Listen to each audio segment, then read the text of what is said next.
હું તારડા તાલુકાનો માલજંજવા ગામનો ખેડૂત અગ્રણી ડીબી સોલંકી મારું નામ છે। આજે અમે મામલતદાર કચેરીએ સમગ્ર આહિર સમાજ અને 18 વર્ણના જવાબદાર અને સમજદાર લોકો આવેદનપત્ર આપવા આવ્યા છીએ એટલા માટે કે મનરેગા કૌભાંડની અંદર જે હીરાભાઈ જોટવાની ધરપકડ અહીંથી પૂછપરછ માટે લઈ જવામાં આવ્યા અને એમને અટક કરી અને એક તરફી જે તપાસ ચાલે છે તો વર્તમાન સરકારના ભાજપ સરકારના મંત્રીશ્રી એમના પુત્રો એ બધા છે અને કૌભાંડો તો ડ્રગ્સ જેવા અબજો ખરબો રૂપિયાના ડ્રગ્સ પકડાણા છે તો એમની અંદર ક્યાંય કોઈને જેલવાસ કે સજા કરવામાં નથી આવી।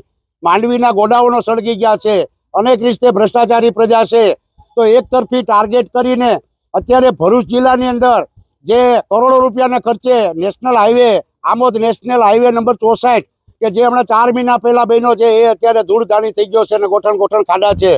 તો ભ્રષ્ટાચાર સિવાયની તો આ સરકારમાં વાત જ નથી।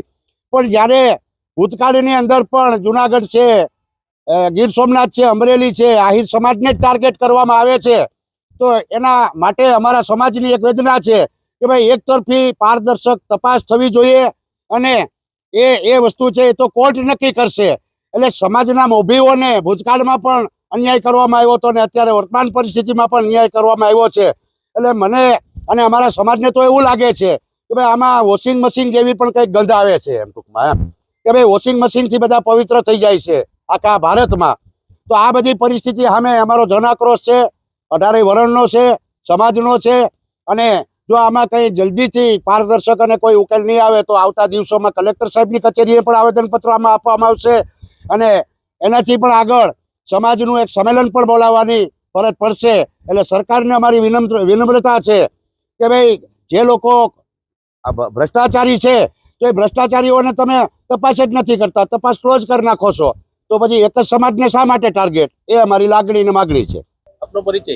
મારું નામ છે માલદેવભાઈ નાથાભાઈ સોલંકી।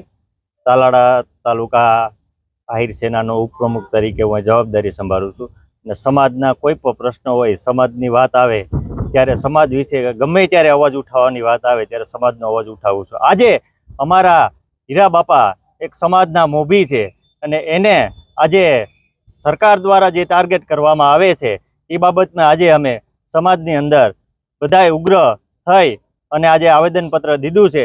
તે છતાં યુવાનોને અમે અત્યારે હાલ યુવાનો બધા એક્ટિવ છે જે આવનારા સમયમાં અંદર કોઈ પણ સમાજ માટે લડવાની વાત આવશે ત્યારે યુવાનો બધા એક સાથે મળી અને સરકાર સાથે લડશું અને કોઈ પણ બાબતની અંદર ક્યાંય સમાજને ટાર્ગેટ કરવામાં આવશે ત્યારે યુવાનો અને બધા મિત્રો સાથે મળી અને આગળની કાર્યવાહી કરશું।